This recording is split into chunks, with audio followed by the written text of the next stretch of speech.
Roll call. Mr. Golis? Here. Ms. Curley? Here. Mr. Andrus? Here. Mr. Reed? Here. Chairman Rowe? Here. I get approval of the April 24, 2024 regular meeting minutes. I motion for approval. I'll second. Roll call.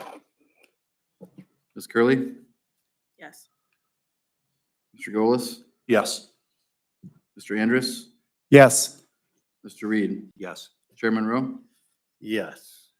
All right, before we get started, I kind of already told everybody, but make sure you're signed in at the podium. So when I call your waiver request, just step up to the podium, give us a little bit of background request on what you're trying to appeal. And then we'll go from there and ask questions and then open it up to the rest of the people here. So with that, we'll go ahead and get started with our first waiver, W172324, waiver of ordinance 082-2024, section 1155.04B2A, relating to private swimming pools. The location is 116 Taylor Road.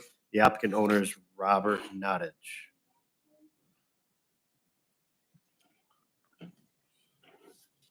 Go ahead and state your name, address, and then give us a little background on the request. My name's Robert Nottage, live at 116 Taylor Road, retired veteran. The reason why I want the pool is where it's at, where I want to put it is so I can, if I'm in the house, I can watch all 6 of my grandkids when I have them over there.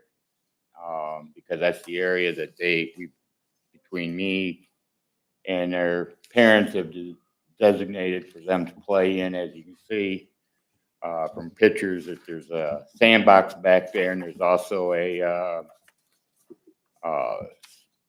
swing set back there.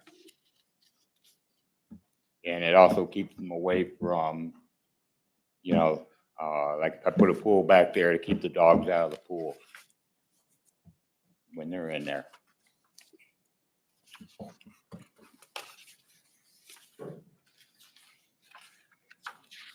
Questions from the board?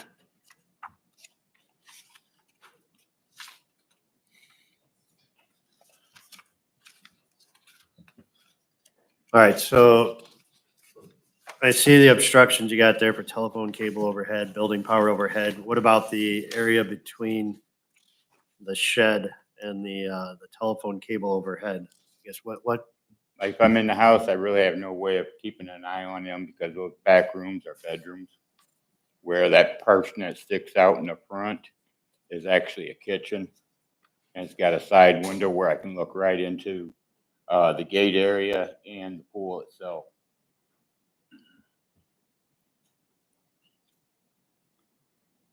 If for some reason I had to go in the house, like to make lunch and stuff like that.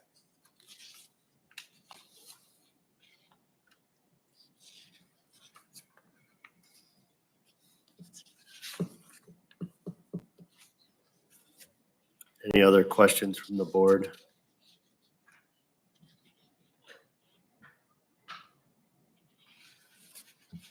Anybody else here to speak for or against the matter?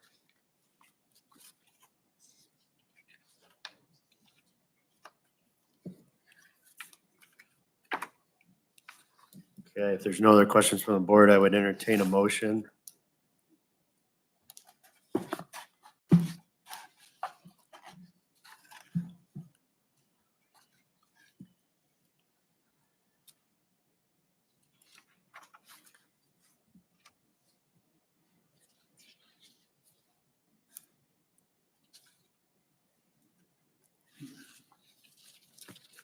Nobody's speaking, huh?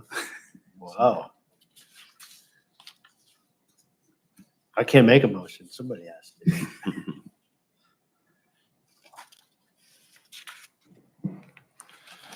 I'll go ahead and make a motion. I move that we accept the variance as requested.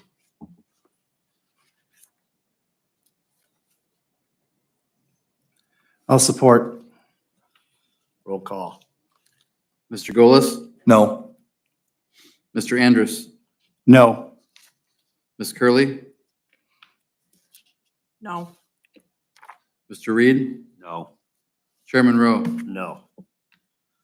All right. So it was not approved.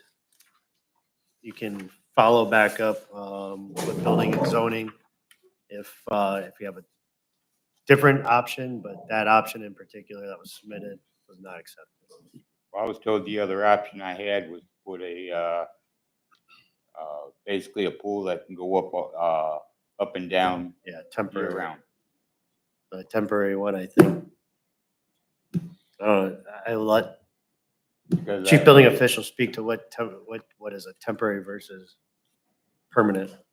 The definition for temporary is 180 days, and then it must be taken down for a minimum of 60 I calendar was told days you didn't need a permit for that, For a- for a blow-up pool.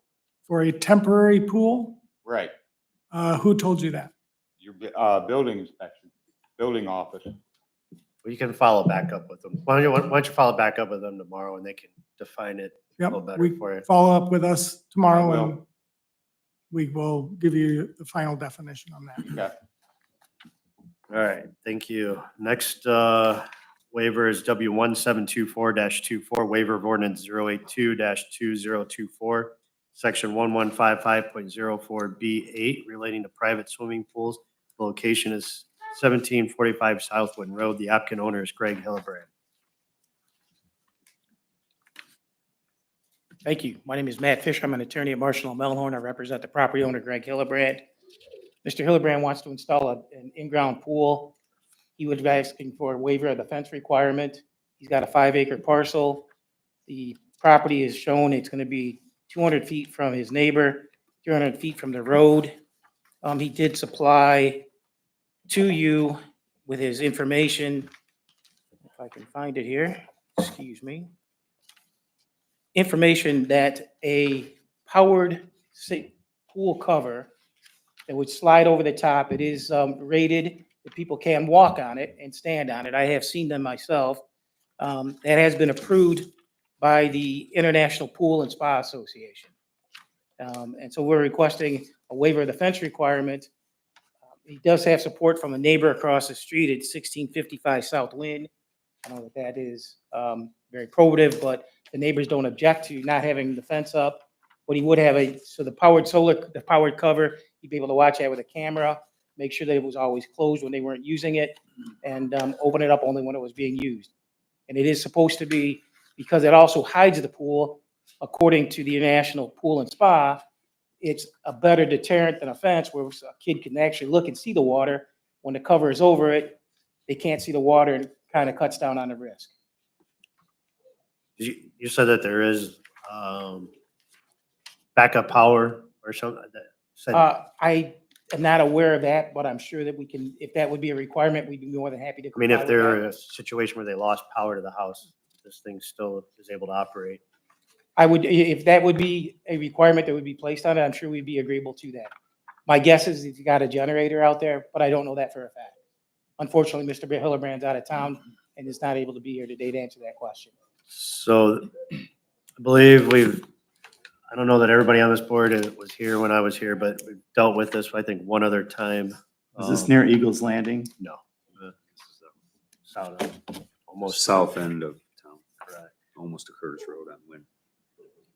So we dealt with it one other time on Brown, same situation where they were on, I think that property was 11 acres, but there were some stipulations at that time as well that we had is that it would have to basically be closed at all times when there's nobody at the house, and then, the backup power. And at the time, I think I had requested that legal counsel for the city to make sure that nobody on the hook in case anything were to ever happen. So I think that was something that had to be followed up after the fact. I'm sorry, Mr. Roy, I didn't hear, what was that that had to be followed? I think I had asked that legal counsel from the city make sure that they're interpreting that nobody is, it's not an issue on this board nor the city if something were to ever happen, but so I don't know, I guess we can go back through and look through that approval process from before. Can't remember what other stipulations we had. I don't remember who else was on the board then. I thought that there was a situation where there was a house backing up to the golf course up at Eagles Landing. The only other one was that I can remember was on Brown. For this automatic cover. Yeah, they were trying to do an automatic cover also, I believe. I mean, Maybe in a more dense, yeah, if it was in Eagles Landing, I think it was a more densely Yeah. populated Yeah, situation. it was, it was a neighborhood. Yeah, I believe we rejected that. correct. So I guess we've had two of these since I've been here.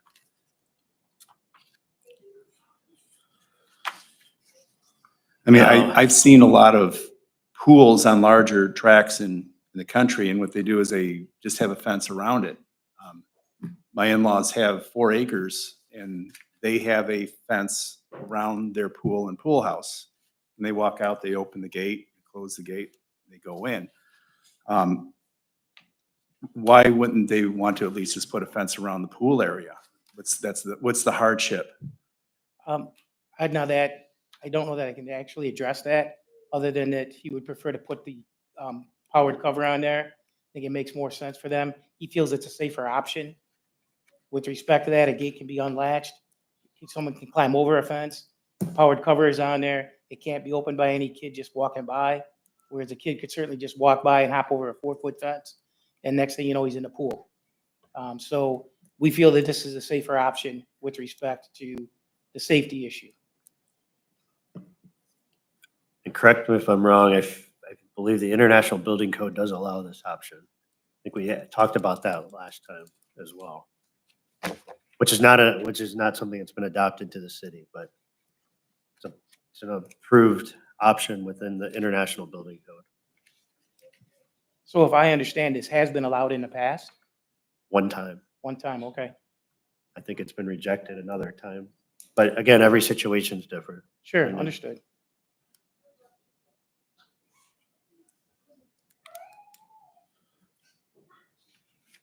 Any other questions from the board?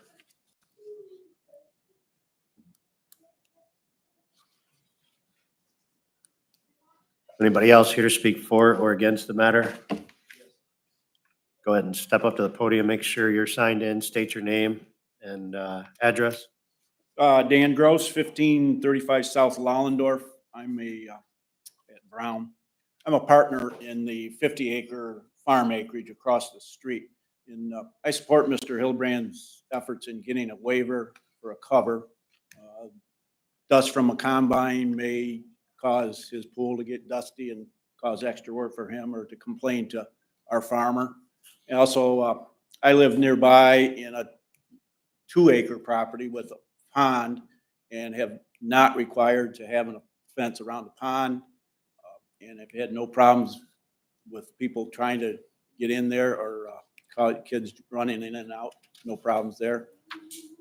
So I fence around his pool is not needed if he's gonna cover it. Also, the fence in Eastland, a year or 2 ago, an infant drowned, and there was a fence there, an above-ground pool, and the fence did not help that infant. So I would hope that you would approve his waiver. Thank you. Any questions? Thank you. Anybody else here to speak for or against the matter? Yeah, Jeremy Erdman, 1701, right next to him.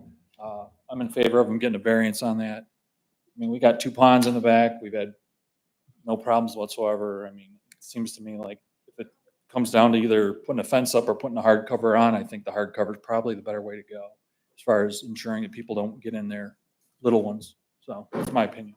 Thank you. Thank you. Anybody else here to speak for or against the matter? All right, with that, I would entertain a motion. I'll make a motion to approve under the stipulation that we verify backup power. And some of those other criteria you had suggested earlier, Mike. I think it was just backup power and checking with legal counsel. That's, And verifying with the city on, oh yeah, verifying the cover meets the International Building Code standard, correct? correct. And could we add that the covers, the pool's covered when not in use? Correct, yes.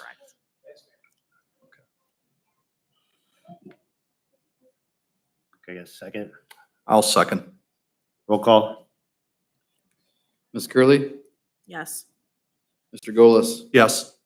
Mr. Andrus, No. Mr. Reed, Yes. Chairman Rowe. Yes. All right, you're all set. You can follow back up with building and zoning. Whoever wants to follow back up with building and zoning, homeowner. Thank you very much. Thank you. All right, next waiver is W 1725-24, waiver of ordinance 069-2020, section 1155.02A relating to fences. Location is 674 Sylvandale Avenue. The applicant's owners are Curtis and Alexis Cherry. I'm Alexis Cherry, 674 Sylvandale Avenue. Just give us a little variance, what, I guess, background on why you're looking for this variance. We put a pool in last year, twice. Second one stayed. And because of the way our property is shaped, our backyard is like half of it's inside and the other half of it's facing the car dealership. So we really didn't have a whole lot of space to choose from as far as putting a pool in. And we have 5 kids, so we didn't want a small pool.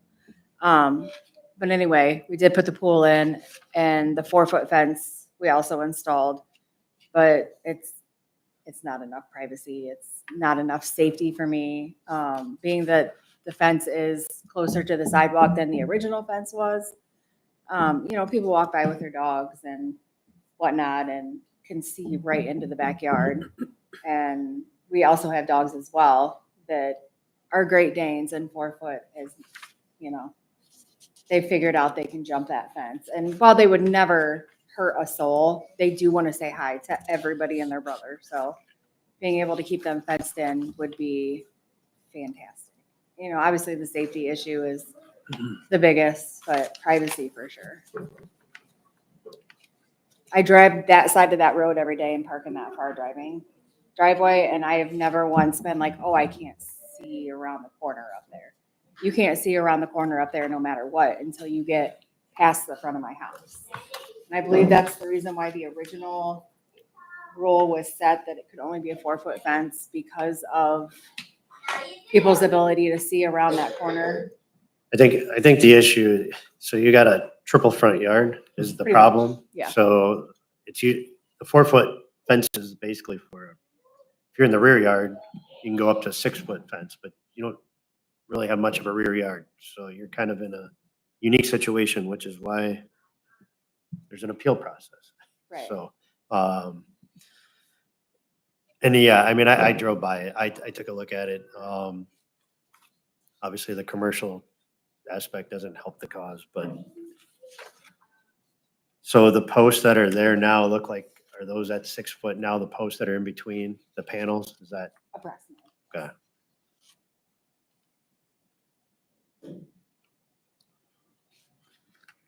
And has engineering looked at this to make sure there's not an issue? Good, okay. So no issues with line of sight. Okay. Any other questions from the board? Anybody else here to speak for or against the matter?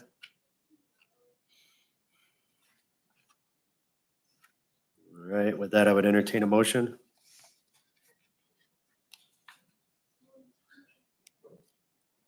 I'll make a motion to accept. I'll support. Roll call. Mr. Reed, Yes. Mr. Andrus, Yes. Mr. Golis, Yes. Ms. Curley, Yes. Chairman Rowe. Yes. All right, you're all set. You can follow back up building zoning, although I don't think there is a fence permit required in the city. So you're probably all set. Thank you. All right, with that, we will adjourn the meeting at 5:32. Thank you, everybody.